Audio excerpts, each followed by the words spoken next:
Jefferson. Welcome to Jillian On Love. Thank you so much for having me, Jillian. I'm so excited to have you. I've been following you for a while now, and I think you're just great. And being that I help people with their relationships, as you know, communication is at the core of that. And so I am just really excited to have this conversation with you. Yeah, well, I'm excited to be here. I'm really, really excited to share with your audience. Say hi. Okay, amazing. Well, speaking of that, why don't you just briefly introduce yourself, how you got to doing what you're doing, and yeah. Yeah, of course. Yeah, my name's Jefferson Fisher. I am a trial attorney in Texas. I'm a husband and father. I have 2 kids, 6 and 4. I have a law firm that I run. It's about 20 plus people or so, and I have my own cases and docket.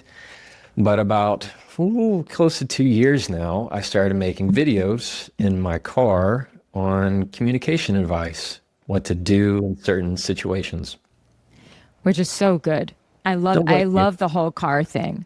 You know, Yeah. there was actually one, I wanted to talk right away, if possible, about uncomfortable or difficult conversations. Because a large part of my work is helping people not to avoid those difficult conversations, because I never really liked them and I've never known how to have them. And you shared something recently, and I thought I would like to dissect it a little bit with you. It was it was how to have difficult conversations. And there were 3 things that you said. You said, don't start with small talk. Always say, I need your help. And with the wrap up, you can say, I feel more settled, or I feel like better about where we're headed with this. How do you feel? And when you said don't start with small talk, instead you said, thank you for taking the time to talk to me. And I love that, because I think that with the difficult conversations, we tend to get a little awkward. And Yeah. there's a couple of things that happen. So one is, what I loved about your advice is how to initiate the conversation. And a lot of people, especially in my world, when I'm helping people with relationships, they start with this phrase, we need to talk. And I think that phrase is literally the thing that makes the other person want to poop their pants. Like in that moment is people immediately go into the defensive. They immediately get scared. And I think that it triggers in them an avoidance. Like, okay, now I'm in trouble. I want to get away from this. And so would you agree that starting with we need to talk, the same as don't start with small talk, like, hey, how are you? It's more like, let's get to the chase. But we need to talk. Is that a terrible way to start a conversation? I think that, and, my therapist said. Anytime you begin the conversation with we need to talk, or worse, you text that, and nobody likes to get that text, we need to talk, because it's like hanging a hammer over their head, like a dark cloud. It's the fear of the unknown, where that fight or flight starts to kick in. It's the anxiety of, oh no, we automatically go to the worst possible scenario that it could be. So almost always when somebody sends you, we need to talk, you respond, what's wrong? Because it's that fear of the unknown, of going, I don't know what's gonna happen next. And it does put people on their heels. It does get them defensive in a way, because they are already ready to defend about whatever threat is going to be coming their way. So anytime you say, we need to talk, it automatically just submerses the conversation underwater, and you have to wait for them to kind of catch their breath and be okay and clear in their mind before you can actually engage in meaningful dialogue. I like to say, don't begin with the small talk, because it's often not very kind in a way. Whenever you need to have a difficult conversation with somebody, often you don't want to go through the front door. You like to kind of walk around to see how it's going. You go, hey, how are the kids? How's everybody going? How's your pickleball game? How's this weather's been crazy, right? It's this feeling of, I need to have a little bit of distance and fluff before we talk. Because you've heard it. You have this fluff of, wow, this weather's crazy, right? Well, hey, listen, we need to, that's the cue right there, is the, listen, so we need to actually, what I need to talk right there is okay, what you've just told me is everything you said before about asking about my family, how's everybody doing? It didn't mean a thing to you.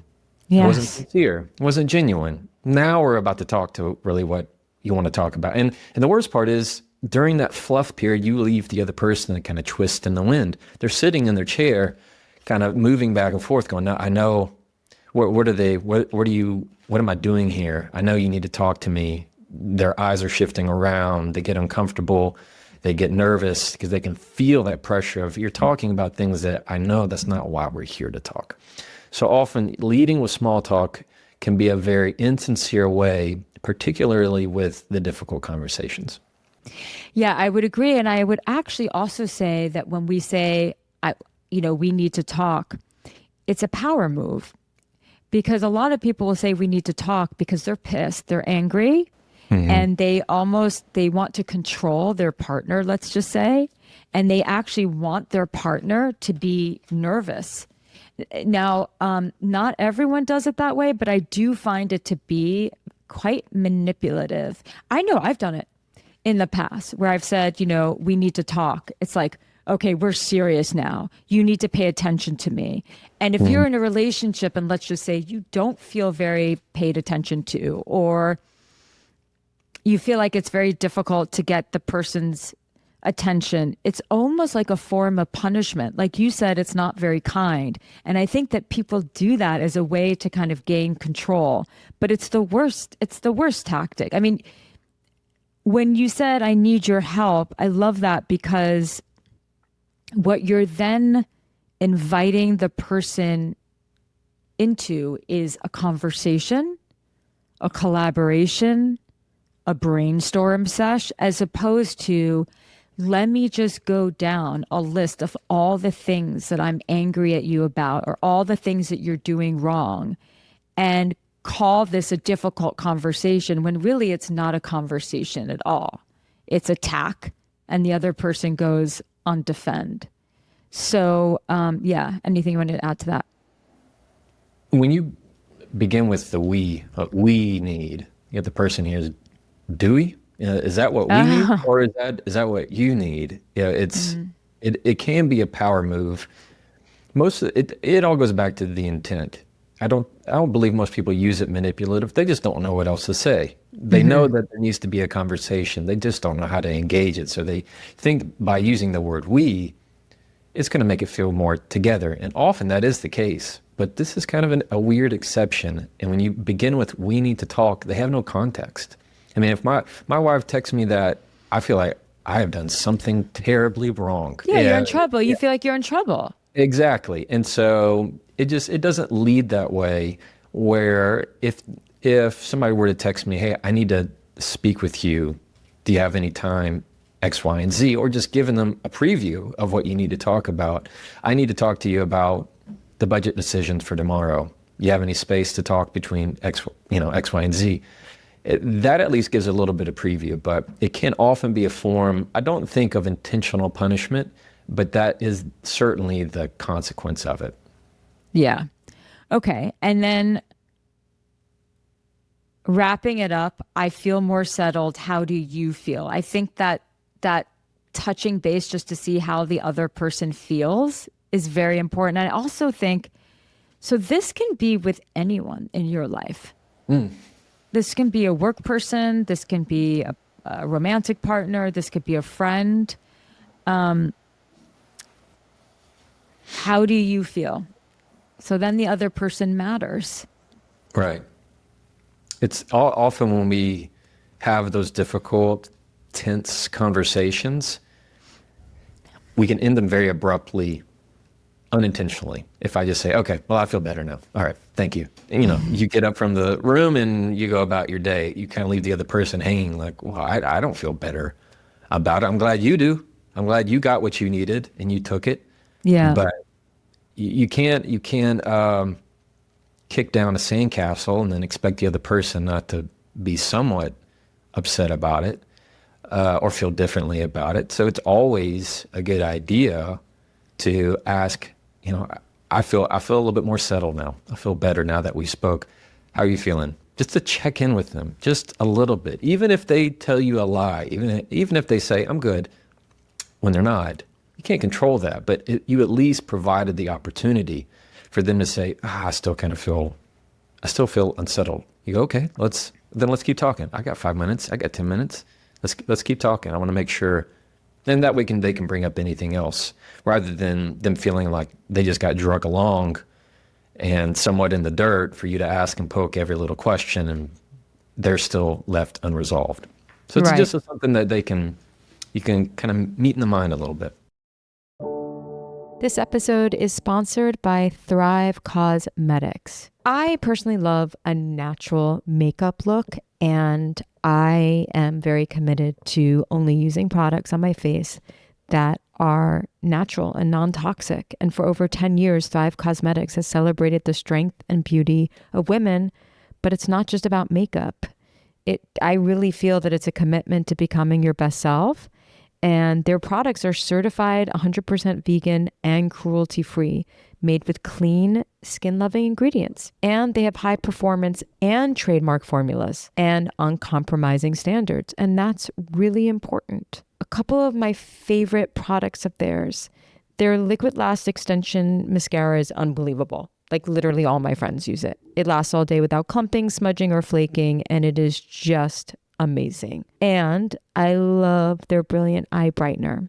It's an eyeshadow highlighter stick made to brighten and open your eyes, giving you an instant eye lift. It is so good, and it comes in 28 shades. Kind of amazing. So celebrate the women in your life with Thrive Cosmetics, luxury beauty that gives back. And right now, you can get an exclusive 20% off your first order at thrivecosmetics.com/Jillian.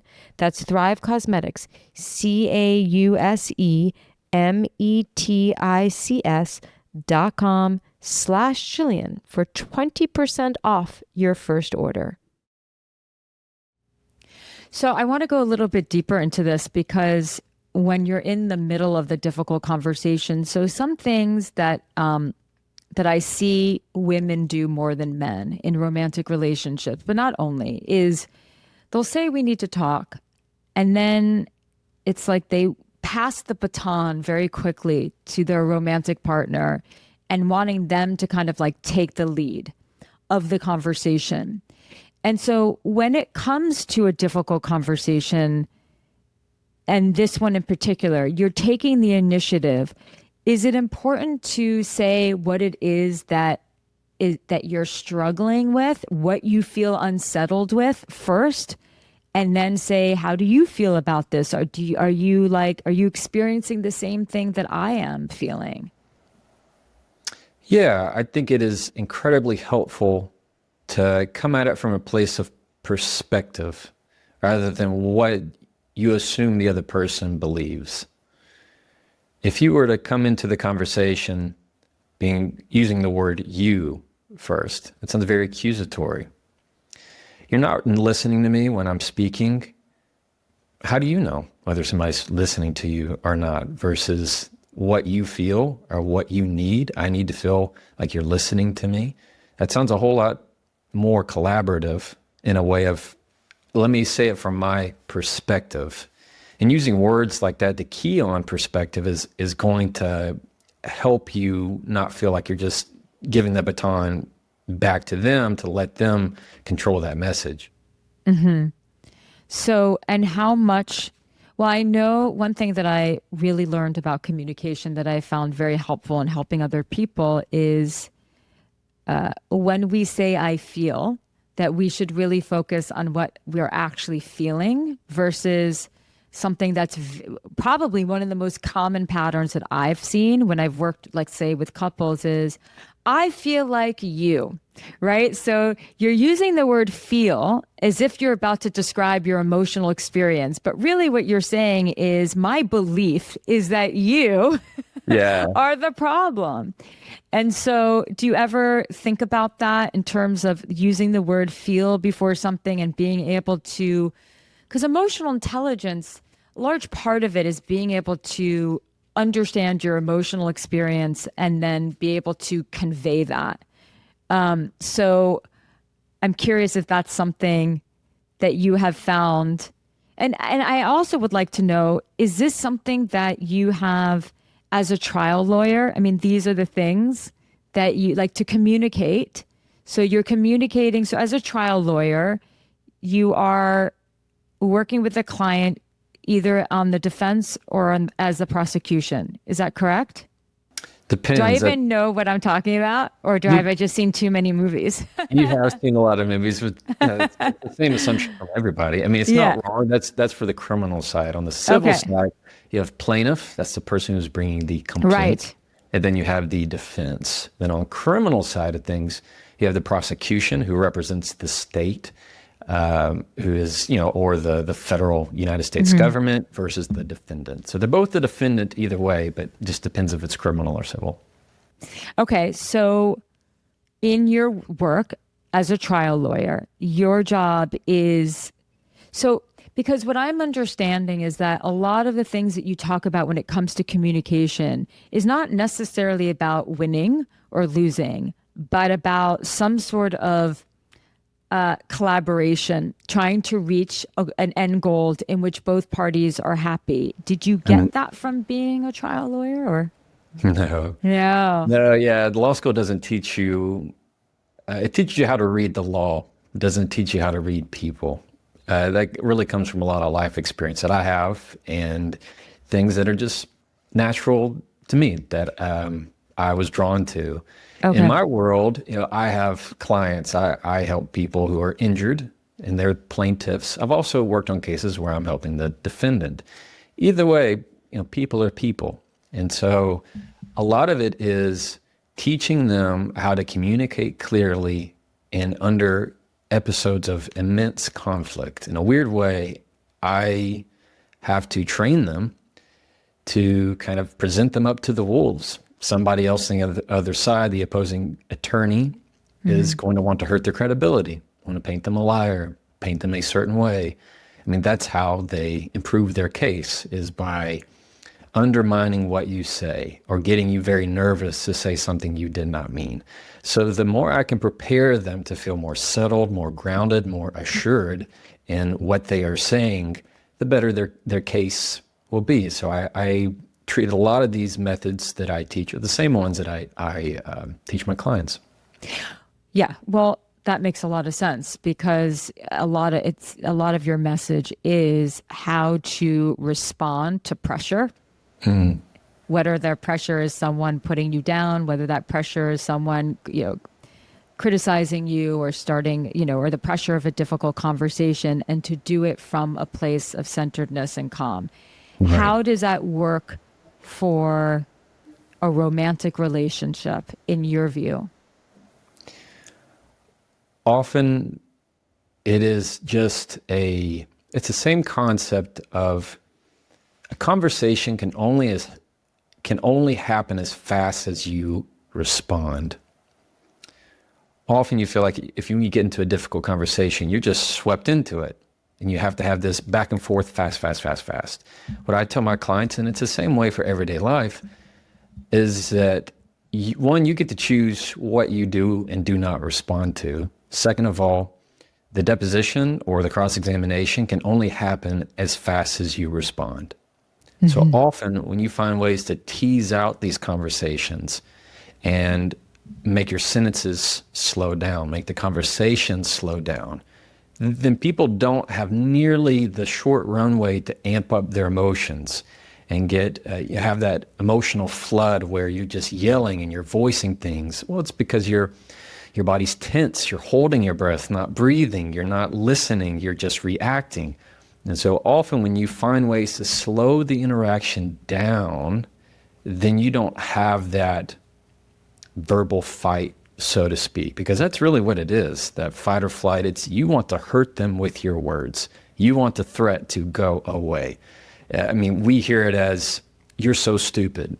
You're such an idiot. It's to cut them. It's to hurt them. Or I'm out of here. And they turn around and slam the door, or they hang up on the phone.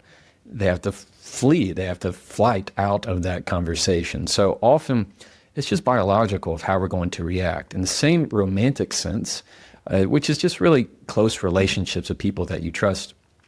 These people that know you so well know exactly where your buttons are, right? They know how to cut you and hurt you in the worst ways, but finding ways to slow down the conversation prevents people from having that heightened trigger that's going to lead them in trouble.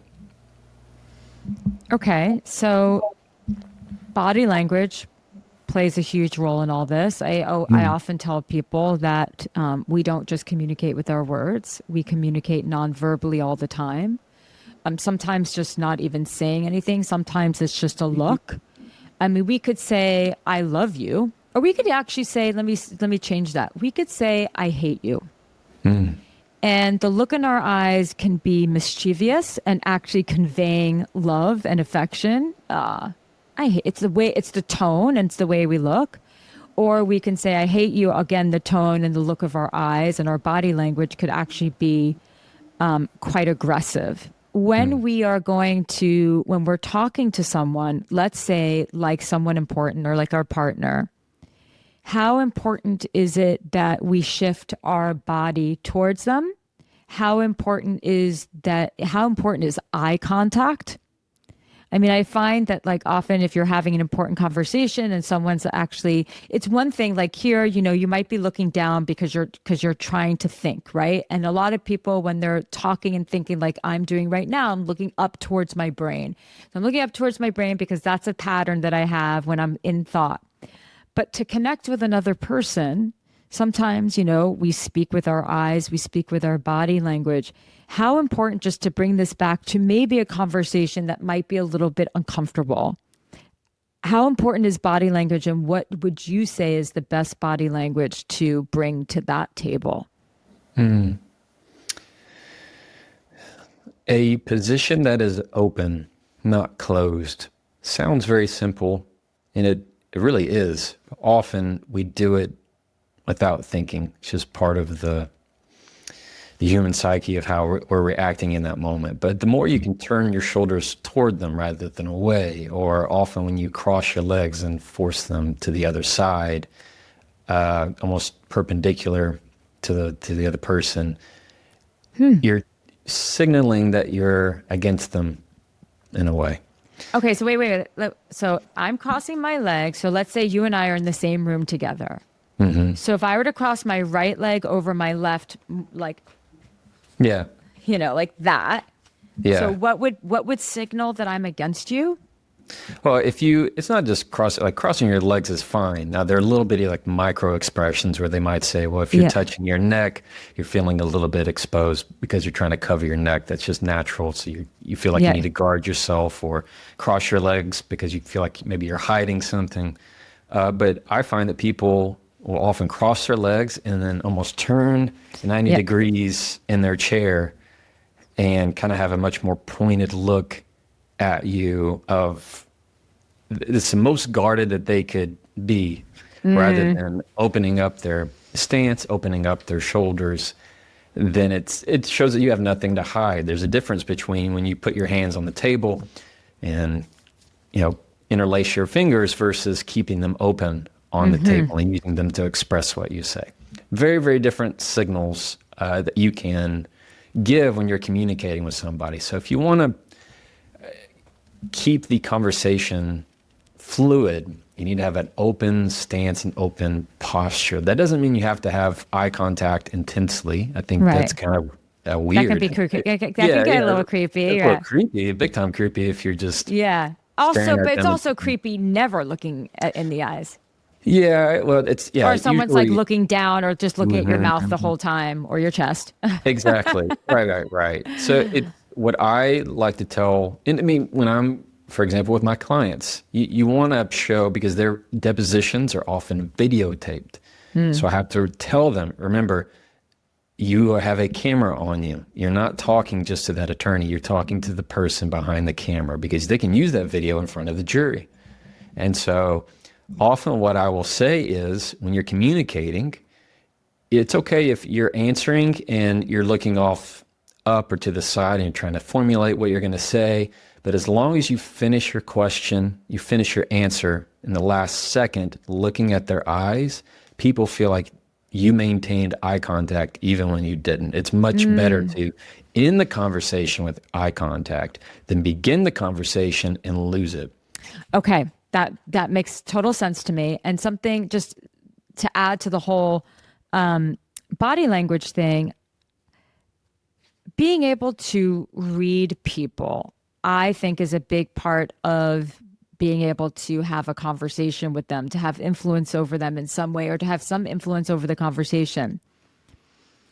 One way that I think that where people, it's like reading that cliche of reading the room. If you're having a conversation with someone and someone you care about and the conversation you care about, you want to be able to notice when they're feeling defensive or uncomfortable or when they're starting to squirm, and being able to read their body language so that you can see how your energy, your body language and your words are landing on them, I think is probably one of the biggest. For me, I'm very good at reading people and reading people's body language. Yes, I taught yoga for many, many years, so I understand the physiology. So I'm very good at that.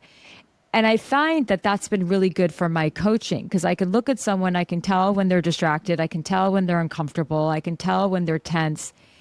And when we love someone, I do believe that it's our job to become very, almost like, have like a PhD in their partner's body language, like to know when they're feeling sort of off, even if it's not necessarily in a conversation. Do you know, I would imagine that helping people to become better at attuning to another's body language, well, we're doing it right now, and you're sharing that. Is there anything that people can do? I think it's just about paying attention.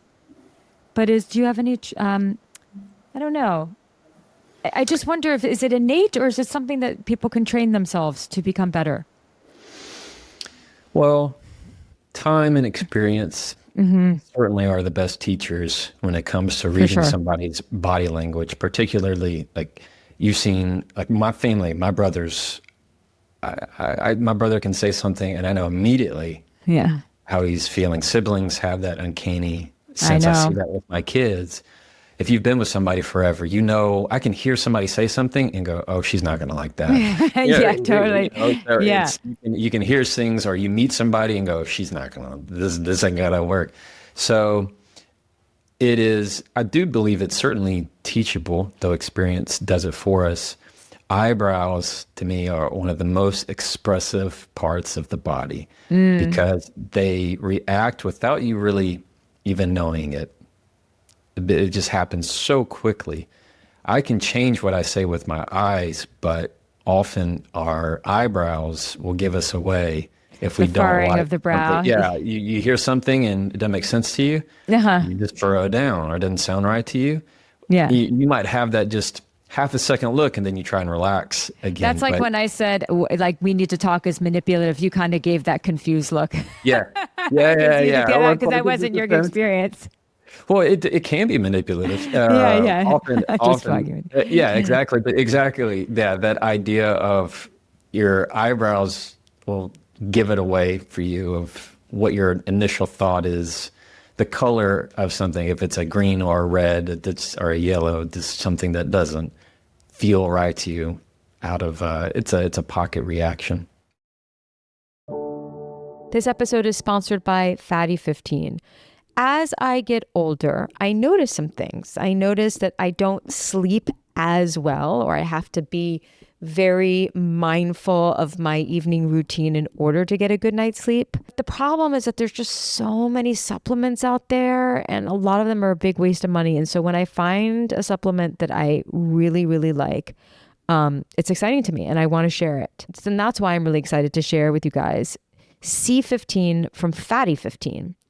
which is the first essential fatty acid to be discovered in more than 90 years. It's kind of crazy. It's incredible scientific breakthroughs support our long-term health and wellness. And you guessed it, aging and longevity based on over 100 studies. We now know apparently that C15 strengthens our cells and is a key longevity enhancing nutrient, which helps to slow biological aging at the cellular level.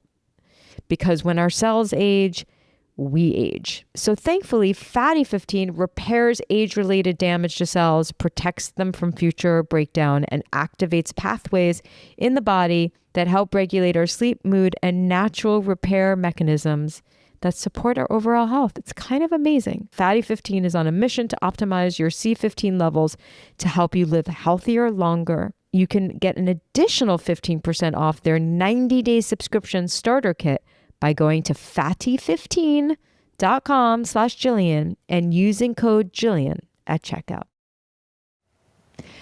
You write, emotional intelligence isn't just about controlling your feelings. It's about recognizing and addressing what you truly need in a conversation. Can you say more? Yeah, often it is an expression of what your needs are. Too many times we get into a conversation and somebody waits until they're talking to figure out what they want to say. You might have heard the phrase, I say all that to say, or long story short. So they just started kind of talking in a circle and they haven't landed the plane. They don't know how to yet. So part of that emotional intelligence is not only understanding what you're feeling, for example, just saying, I can tell I'm not ready for this conversation. Huge emotional intelligence to be able to say that. You know, I can tell. Self-awareness. Absolutely. I think readiness is a critical part of communication because too often it works both ways. Somebody will press a conversation on you when you're not ready, or you'll press a conversation on someone else when they're not ready.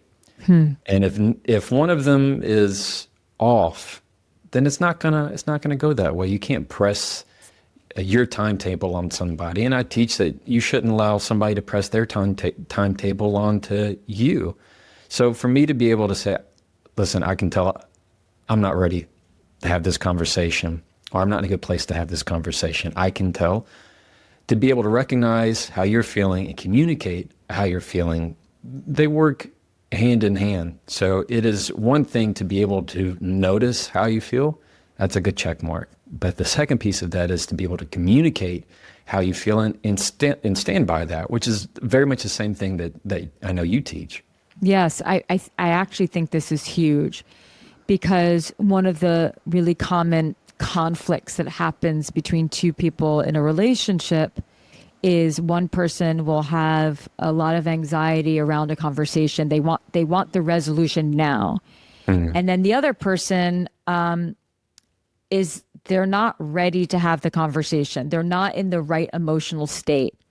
And then the conflict happens that one person is like, no, we have to have this conversation now. And the other person is, no, I don't want to have this now. But they're not communicating that in a way that instead it just feels like, well, this person is encroaching on my space, or the other person is like, well, this person is just avoidant. And I really think that a large part of having respect for someone is being mindful of the timing of the conversation. So if you really want the conversation now, you can request it. And that the other person being able to say, you know, I can tell, like you said, that I'm not in the right frame of mind for this conversation right now. That alone, it seems so simple, but I think would help so many people, honestly, because people are either, like I said, demanding that a conversation take place, or they are avoiding the conversation altogether and not saying, you know, I'm just not in a good place for this right now. Instead, they'll do whatever other tactics they have to just pretend that the conversation, that it's just not going to happen. Or like you said, or they are coerced emotionally to have that conversation, and then it never actually goes well. So I think that that's huge. So it's about recognizing, addressing what you truly need in a conversation. Yeah. And if you do yourself a disservice when you say, somebody says, hey, you got 5 minutes? They knock on your door and you go, yeah, what's up? When you really don't. You're knee deep in something else. Your mind is on something far away. And you have just walked into a conversation that you're working on their time, not yours. And when you're not ready for that, you do yourself a disservice, and you do the other person a disservice as well, because they are expecting a partner in that conversation, no matter how big or small the topic is. Yeah. But it can often, people, I find, and feel free to I want to hear your thoughts on it as well. It is also a people-pleasing type of mentality when you continually say yes to, oh, yeah, you can talk about that right now, even though it should be a no. Every flag in you, every alarm in your head is saying, no, this is not the time for this conversation. You're going to make yourself overwhelmed. You're going to flood your system. This is a no. Ask them if they have time later on the afternoon. Make this a tomorrow conversation. So I find that not most people, but I find often some people will not put up the boundary of their own time. Yes. Yes, I would say it's part of people pleasing, but I think that people pleasing is one of those terms that are being thrown around a little too much lately. And so I think that what it says to me is that someone who has a belief that they are supposed to make themselves as available as possible to others. And the funny thing about people pleasing and all these beliefs, and the person who says, even though they're knee deep and absolutely not prepared to have that conversation and too busy, they'll say, yeah, what's up? It's almost like a habit.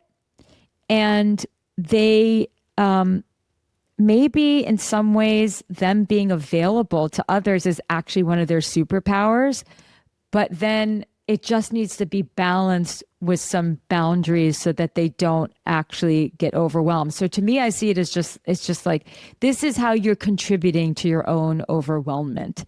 And it's because you want to always, you're the person who's always available. You're the yes man, or you're the yes woman, right? And you love to help. So I think that when you say it's about recognizing and addressing what you truly need in a conversation, that self-awareness and emotional intelligence is like, okay, I can still be available to this person, but it doesn't have to be right now. Yeah, I agree with that. Yeah. Do you agree with that? Yeah. Yeah. Yeah. So that's how I see it. But yes, it is somewhat sort of people. You want people to be pleased around you. So this might seem like a weird question, but I think it's an important one. What really is going on when two people argue?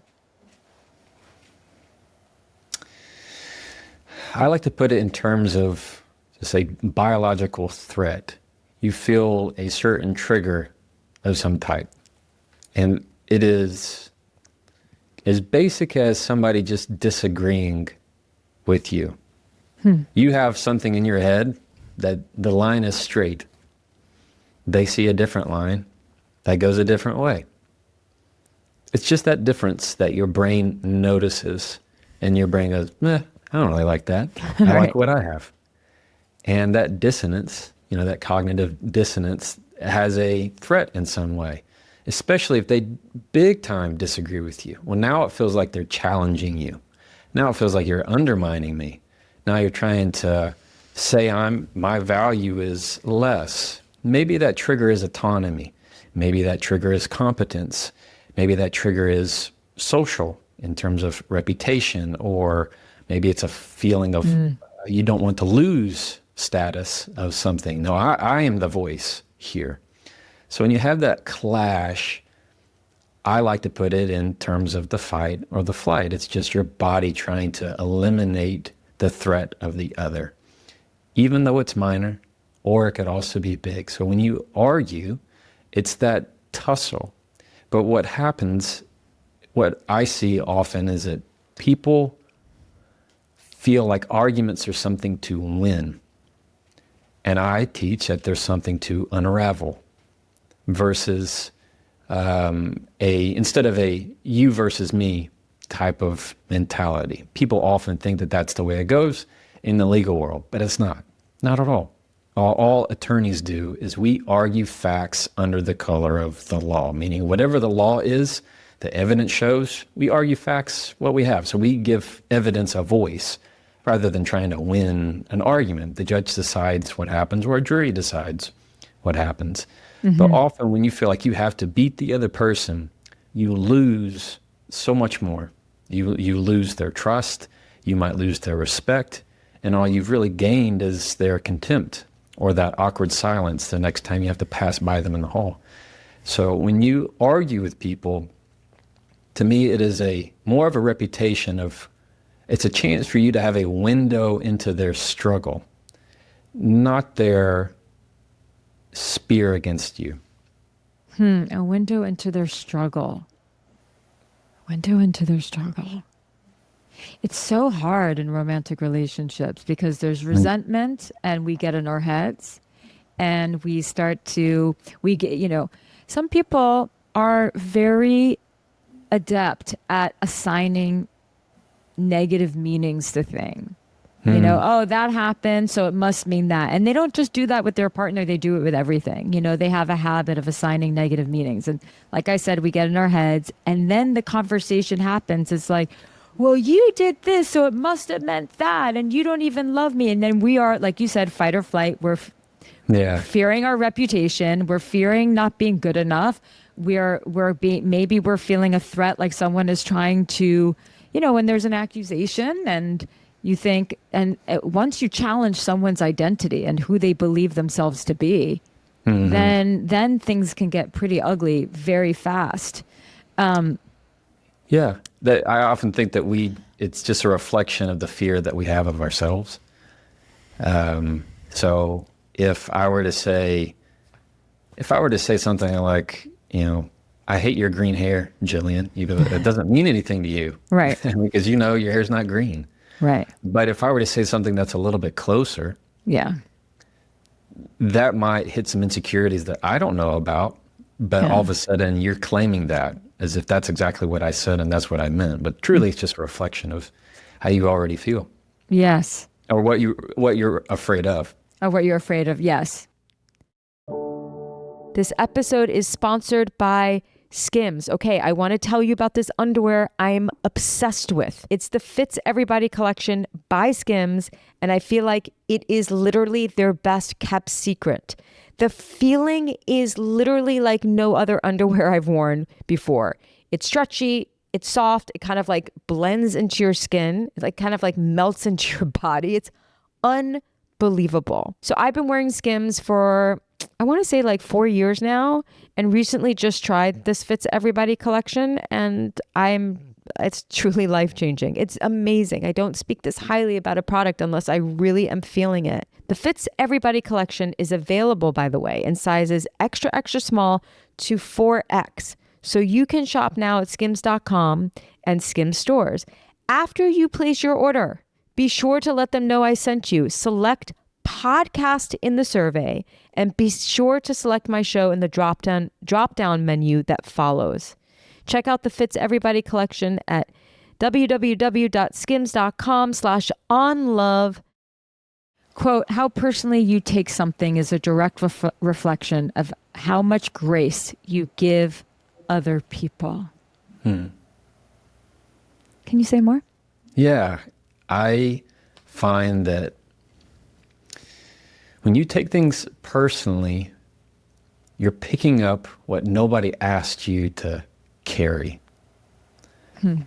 It's so easy when somebody says something, or let's put this in a context. Maybe you're walking by somebody in the hall and you say, hey, Jillian. And Jillian says nothing. She just walks by. For me to go, oh, God, what did I do to Jillian? And then later in the office, I'm talking to somebody and I'm like, hey, is Jillian in a mood today? And they're like, I mean, maybe, but I heard X, Y, and Z. And all of a sudden there's a rumor. Uh-huh. And then all of a sudden that grows. And all of a sudden you decide, I don't really like Jillian anyway. And the next time you're in a meeting with Jillian and other people, and you don't sit next to Jillian, and then you make sure that when she comments on something, you comment something opposite. So it's this way of, you've just decided to pick up that she chose not to say hi to you, when in reality, she just didn't hear you. Her mind was, her mind was thinking about what she's going to have for dinner tonight, something else that's serious on her mind, instead of addressing that to her. So that's what I mean by you are choosing to pick up somebody that nobody asked you to carry. You're just holding it around and choosing to have this. But often when you are in a mindset to give an abundance of, what do you call something, I forget the phrase, but you're giving somebody second chances, benefit of the doubt. That's the phrase. That you are giving grace to them in many ways, of choosing not to hold on to that and think the better end, more positive, more growth mindset in that moment. And I feel like that's a much better way to live life, rather than thinking that everybody's out to get you. Oh my God. I was like laughing when you were saying that, because I think people do, I know I've done that. And I think people are doing that all the time. And all of a sudden they're like, yeah, I don't like this person. And it's literally because of that one instance that happened. And then you create a conflict. It's almost like you create a battle with this other person that literally only lives in your head. Yeah. I call it a self-fulfilling prophecy. Yeah. Like you don't like them, so you convince they don't like you, and then it just continues to rotate in your head. Totally. And you create this whole, these are how these stories are created. Yeah. It's a madness if you think about it. It is. And you see it probably the most frequently, that the fastest way to test it is how you drive. Like if somebody is behind your tail, or somebody going slow, we automatically just look at this person going, like they're doing it on purpose, or exactly. You're doing it on purpose. Or I like to do it. I know we were talking about your home place is New York. Mm-hmm. If you're a pedestrian, you think, these cars can wait, that I'm the one walking, hello. And then when you're the one driving, you hate all pedestrians. It's just this very twist of the perspective of me, what I choose to take personally. And that's why that element of grace just relieves that of you. It eliminates and lifts that burden. I can't help but think that so much of this requires, you talk about emotional intelligence, but it's mindfulness. And it's also like, it brings in our relationship with ourselves, because to some degree, we are talking about, it's not about controlling our emotions, but at the same time, there is a level of self-control that has to happen with this. And the self-control is not letting your mind get the best of you and taking everything personally, and, creating all these stories in fiction and creating enemies that don't exist. It's making sure that you're not giving everything a terrible meaning every single time. It's pretty amazing. So how do you turn conflict into constructive dialogue when the conflict is with someone who you love, and what's mixed into all of it is your fear that you're not going to be enough? Maybe there's a little resentment. Maybe it's the fact that you've been with this person for years and they know all your buttons. How do you do it? Like, is it, for some couples that I've worked with, it's been, okay, let's just start slow dancing. Let's just start slow dancing. You have to do I would imagine that there has to be a pattern interrupt, because if you're in conflict, you're entrenched in a pattern. To turn it into constructive conversation, something has to kind of break through the wall of the conflict. Yeah. What I like to tell people is try to have those conversations outside of the norm. So don't have them in familiar places. If you can have it on a walk, if you can go sit in a park somewhere, if you can go to a restaurant you've never been to, don't have it while you're trying to put kids to bed at the kitchen table and you're already both exhausted. Like that is the worst time to have that kind of communication when your battery is already in the red. So often I like to have the difficult conversations outside if you can. So often that really does work because it puts you in a different perspective of life is happening all around us. Let's have some perspective of priority here. When you're talking with people who know you best, I find that you have to be extremely real very quickly.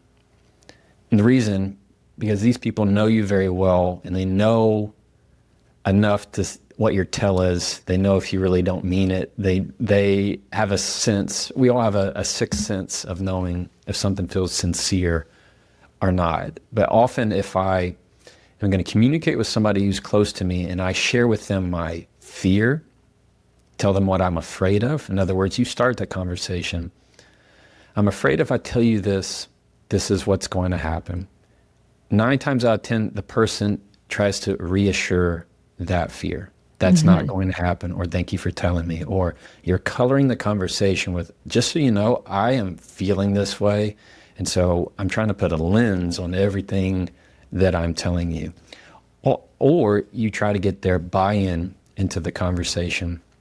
I find that this works very effectively. Let's say, for example, I were to give it a filter of, I'm afraid that if I tell you this, we're going to get ourselves in a tight situation and I'm going to struggle getting the words out, but I need you to love me through it. Can you do that? Often they'll say, yeah. And then nobody's going to say, I've yet to find anybody to say, no, I'm not doing that. If you can be raw and real and sincere and ask, is that something we can do? They will agree to it because people don't like going back on their word. So if you get their buy-in into that, just a little check-in, I find that conversation can quickly turn a conflict into a conversation again. That's huge. And I also think that this ties into how impactful it is to be vulnerable and that most people respond to another's, you said real, raw, and sincere. I see that as like code for vulnerability. And that when people see that you're willing to be vulnerable, it doesn't matter how perfect your articulation is. I think that's where people, with no fault of our own, this is how we were taught in school. We think that in order to communicate well, we have to articulate perfectly, when really we just have to be vulnerable and listen more, honestly. Yeah, absolutely. If you and I are having a tough conversation and I said, Jillian, I can tell I'm trying to be perfect, but I'm failing miserably. And I'm having a hard time with that. You're not going to get more defensive of me. You're not going to want to draw out your swords and blades and start sharpening them even more. You're going to put them down and relate to that because perfection is not relatable, but struggle is. Yes. So the more open you can be and the more forthcoming you can be about your struggles and showing them a window into that, then the better the conversation is going to go. I love that. Struggle is relatable, perfection isn't. And I think for people who are listening who tend to avoid difficult conversations or tend to feel their whole body seize with tension when they're about to say something, whatever it is, it doesn't even have to be that difficult, but it's difficult to you. That just starting off with, I just want you to know that I'm just feeling like really nervous right now and my palms are sweating and, this is really hard for me, so bear with me. Like that alone is actually very skillful. 1,000%. Yeah, it is a really, really intelligent way. If you're truly feeling that way, yes, it is for somebody to have a shaky breath and say, I'm really nervous to talk to you about this. The other person is going to go, whoa, okay, hey, I'm here. We can talk. It automatically brings down their guard. Nobody likes to feel like they're being the overbearing in that type of vulnerable position. So Yes. I think you're spot on. I think that's, yeah, very intelligent. Okay, so let's play a little game, if you will. Okay. Okay. Pretend you have to apologize to something to me. What's the best way to broach that conversation, and what's the best way to apologize? Well, the wrong answer is to say, for what? The right answer is to begin it with, I'm sorry that not I'm sorry that you. Like, I'm sorry that you feel that way. That's the one that sorry you feel that way. kills me. Yeah, that's one of the biggest culprits in my mind is, I'm sorry you feel that way. I'm sorry you can't take a joke. These ones that they're not apologies at all. So as soon as you say, I'm sorry that you're It's not taking an all the apology. accountability. Yeah, it's not an apology. You're taking all your accountability away from it. But if I were to say, I'm sorry that I said that, I shouldn't have said that. Next time I'm going to listen fully before I say something. It's, I'm sorry that I interrupted you. I'm sorry that you're taking accountability for what I did. But as soon as you have that, I'm sorry that you've tanked it, because you are showing them that you're not really apologizing. You're not taking any accountability at all. Yes. This episode is sponsored by Function. Function is an all-in-one health platform that starts with over 100 advanced lab tests covering your entire body: heart, hormones, liver, kidneys, thyroid, autoimmunity, cancer signals, toxins, nutrients, and more. Function Health is about ownership of health. It's about taking control of your health through data. Here's the thing. Lifespans are actually decreasing, chronic conditions are rising, and cancer is becoming more common in younger people. Knowing what's happening inside our bodies is key to prevention, which is why comprehensive testing is so important. And by the way, it's accessible and affordable. At $499 annually, the membership includes the cost of 100 plus lab tests through their nationwide lab partner. And there are over 2,000 locations nationwide, making it accessible to a wider audience. And compared to traditional healthcare costs, that could reach up to 15 grand for these exact tests. Function currently has a wait list, but they are offering my audience the chance to skip it. Head to functionhealth.com/JOL or enter code JOL when signing up to skip the wait list. Breaking up with someone, provided that it's not, you're not breaking up with someone who's abusive or dangerous in any way, but someone who you actually care about. I always say, because many, many years ago, my ex-husband, the way he broke up with me was basically like in a text. And it was terrible, like saying that he was going to stay at his parents'. And it was, I think that the way that he ended things was more traumatizing than the ending itself. Yeah. And so I think that the breakup conversation is maybe one of the most uncomfortable conversations that anyone could ever have. And I think that if you're initiating it, the raw, real, sincere, and direct, I would add direct and honest to that, is the best policy. But I'm wondering, and maybe it's like, I'm going to say something and it's going to be hard to hear. I don't know if it's some sort of like preparing the person so that when they hear it, it doesn't land as hard. Yeah, exactly. Okay. I find that when you have to deliver bad news, when you have to have a very sensitive conversation, and I would say breaking up is one of them. Same thing with, having to fire somebody. Oh yeah. How to end something with someone. Those are hard conversations. Ones that you feel sick about, you're dreading all while you're getting ready for work. I mean, you just... The people pleaser's worst nightmare. Yeah, you can feel them, or really anybody. I mean, nobody I know, for likes sure. to do it. Is you need to prepare them for the conversation. You used I like that word that you used. What I like to teach is you tell them exactly what kind of conversation it's going to be. First sentence out of your mouth. Jillian, this is going to be a difficult conversation. Like just that right there allows you to go, okay, like you take a breath, like, all right, you give them just a half a second. And this is something that I remember Chris Voss talking about, FBI negotiator, awesome guy. Yes, he was on the show, so yes, I remember. Then he's wonderful, and he's just a great guy and friend. Is when you can prepare them just for a half a second, you're equipping them with that to be emotionally resilient to have this conversation. Jillian, what I'm about to say may come as a shock to you, or this is going to be a tough conversation, or this isn't going to be fun to talk about, or you're not going to like to hear this.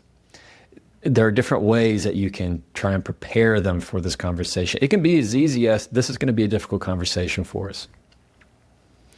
As long as you are prepping them just a little bit, coloring exactly and labeling what that conversation is going to be like, they're much better in handling it rather than, hey, look, Jillian, automatically just hearing that, they're thinking, oh no, what's wrong? I know, totally. Hey, look, Jillian, we've been dating for a while now, and and you're like, get to the fucking point. Some great thing, and we, that ice cream that we shared, that we went to Tampa, you're twisting the knife, and when you do that, you're causing more pain, rather than to have very upfront, Jillian, this is going to be a tough conversation. We need to break things off. And then you need to have the conversation of what you're going to talk about. But as long as you can have that prepares them just for a little bit. And also, don't do that over text. Yeah, no, it's terrible, of course. Have it in a phone call for sure. Yeah, at least, if not in person. Definitely in person. Yeah. I number one would be in person, absolutely. So one more, someone wants their relationship with someone to actually progress to the next level. Like they want it to be, and it's not like from commitment to marriage. It's more like we've been dating and you feel like you're not quite sure where the other person is at emotionally and what it is that they want, but you know that what you want is something more, but you've been kind of avoiding the conversation. But now you've listened to maybe some of my work, you've listened to some of they've listened to some of your work, and they want to be assertive is the wrong word. They want to take the initiative and bring it up. Is it the same thing? Like, would love to talk. Thank you for taking the time to talk with me. Certainly can add that element. I don't think it takes away from anything. I like anytime you're trying to check in on something, get the status on something, I like using temperature or distance because they're variable. Temperature, what'd you call it? Or distance. Or distance, okay.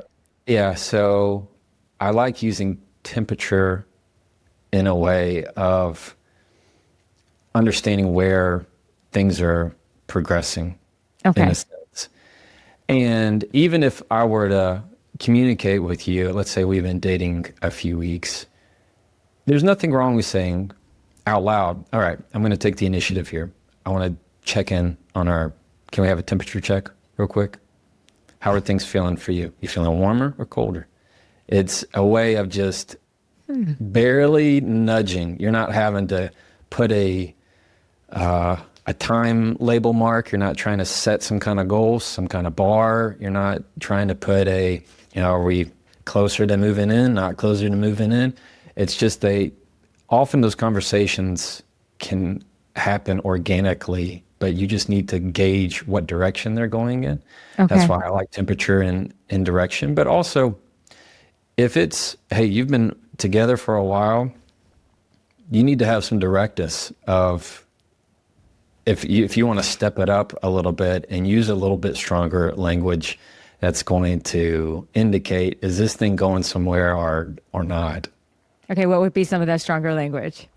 Let's help someone out who's listening right now, who's in this Yeah. scenario. I think I use something called frames Okay. in conversations, and that is you tell them what you want to talk about and then say it, and then you tell them how you want to feel at the end of it. So Ooh. you're kind of calling your shot.